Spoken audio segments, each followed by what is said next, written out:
caso James. Você já ouviu falar? Coloca aqui no comentário para mim.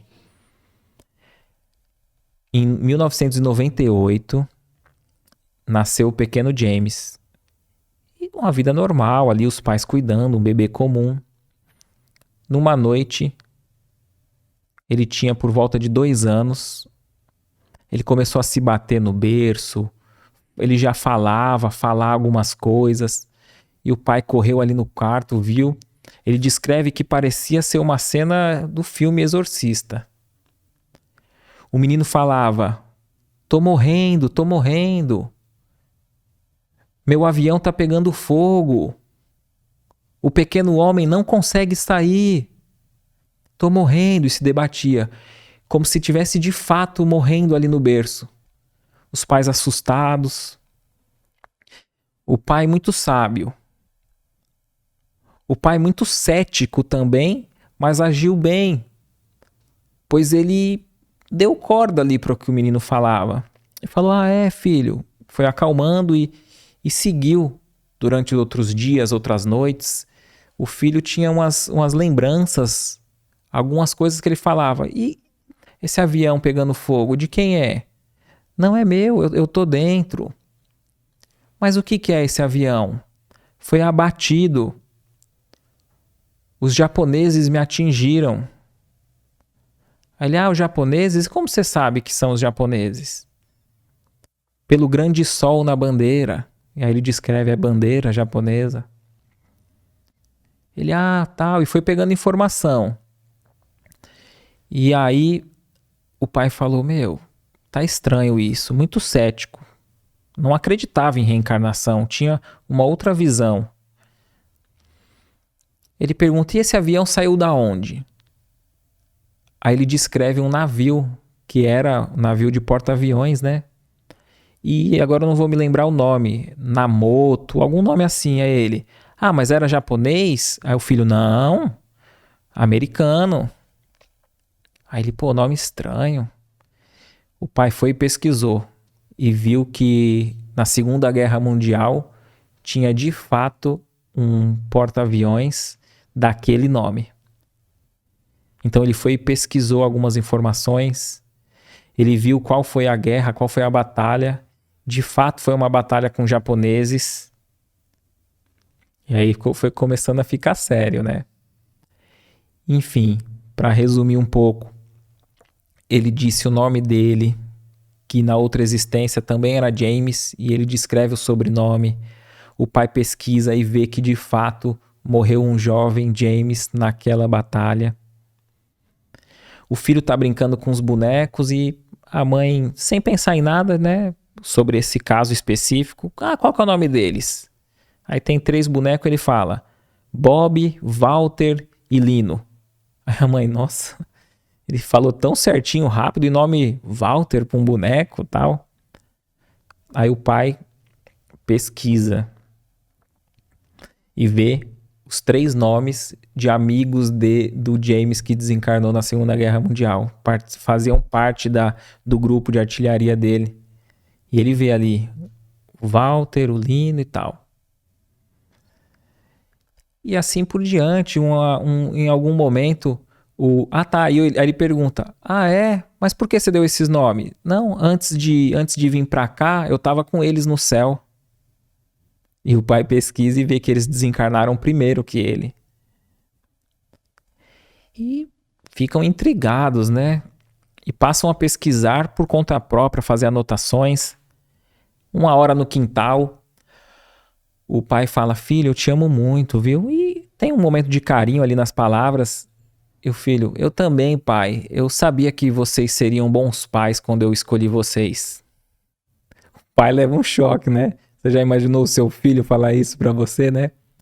Aí ele: como assim, filho? Você escolheu a gente? Ele: eu lembro muito bem o dia que eu escolhi vocês, eu fui ver vocês estavam naquele grande prédio rosa e em frente à praia, e naquele momento eu sabia que vocês seriam bons pais. Depois o pai pensa um pouco e lembra que foi numa viagem pro Havaí, eles ficaram nesse hotel rosa, que ele decidiu planejou a gravidez junto com a esposa. Naquele momento eles decidiram ter um filho. Depois os pais pesquisam familiares do James na Segunda Guerra Mundial e vê que só tem uma irmã bem idosa que ainda está viva.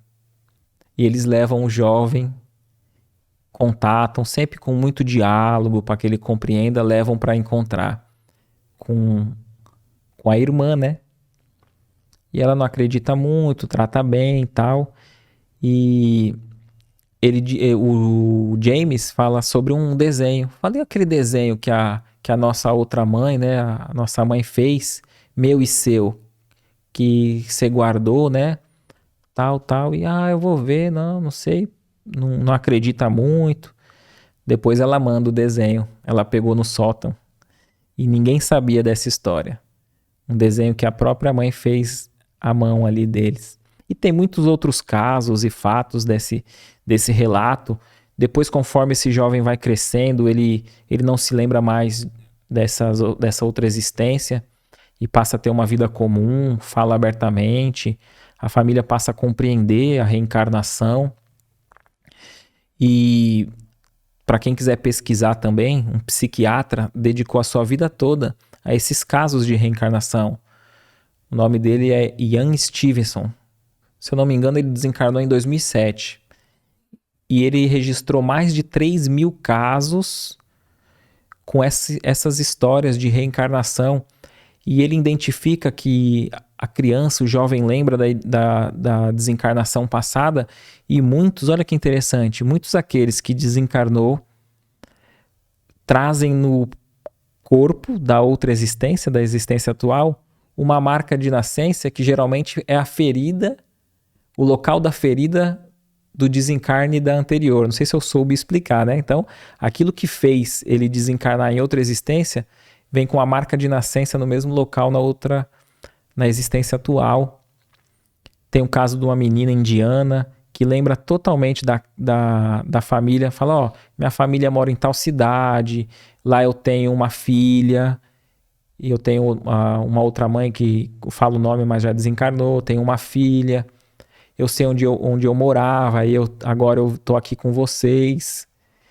E aí os pais falam, você sabe chegar lá? Sei, e vai. E ela fala, vira aqui e tal. Eles chegam numa casa, ela jovem, encontra a filha dela, fala o nome da filha, fala tudo.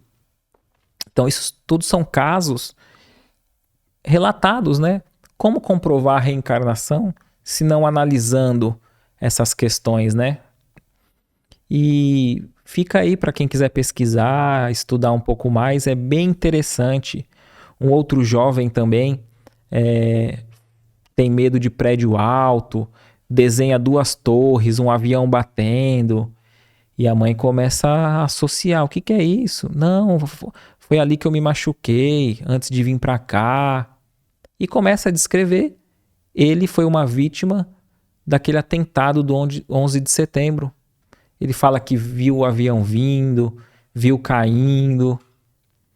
Então, os pais, não foi os pais que investigaram, que muitos deles nem acreditavam na reencarnação, mas é algo tão latente, tão palpável, os fatos, que eles próprios falam, não sei explicar, mas passei a aceitar e compreender essas questões. O que você achou desse corte? Coloca aqui nos comentários a sua opinião sobre esse tema. Para ver o episódio completo, é só pesquisar Recomeçar Podcast Espírita. E caso tenha ficado alguma dúvida sobre a doutrina espírita, é perfeitamente normal. Procure ler as obras de Allan Kardec.